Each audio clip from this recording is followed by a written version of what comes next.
কোন ভুল কোন শুদ্ধ সামাজিক মাধ্যমত লাগিছে যুদ্ধ হাৰ্টথ্ৰব জুবিনৰ টাৰ্গেটত এবাৰ খুদ প্ৰভু ঈশ্বৰ সত্ৰাধিকাৰক জুবিনে নামাতে প্ৰভু ঈশ্বৰ বুলি It cannot be God. আমার মনে কিয় কয় যে প্রভু ঈশ্বর মই ঘেন্টা নেই so don't say প্রভু ঈশ্বর he was a man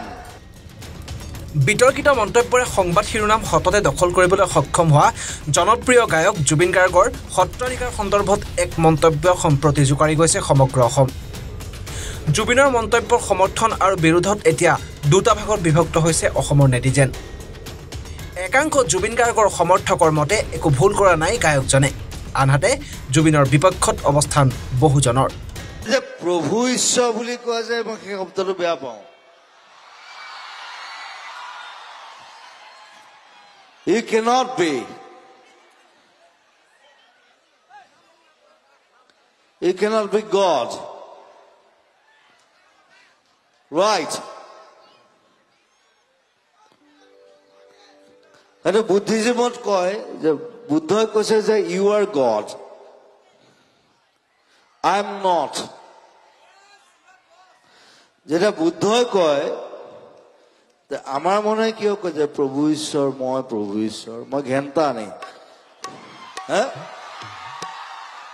so এইবিলাক বস্তু নাকে কব লাগে সো ডোন্ট সে প্রভু ঈশ্বর yes you respect right you respect me don't say that that I will come with প্ৰভু ঈশ্বৰ এইবিলাক নাই এইবিলাক হিন্দুইজমতো নাই কতো নাই আমাৰ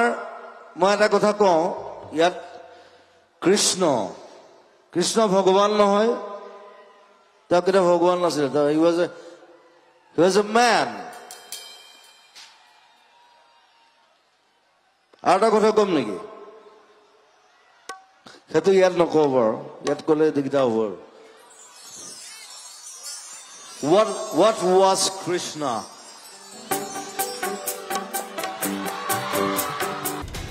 জুবিন গাৰ্গে সত্ৰাধিকাৰ সন্দৰ্ভত কৰা মন্তব্য শুদ্ধ নে ভুল কি ভাবে আপুনি এই সন্দৰ্ভত জনাব কমেন্ট কৰি news text report NJ media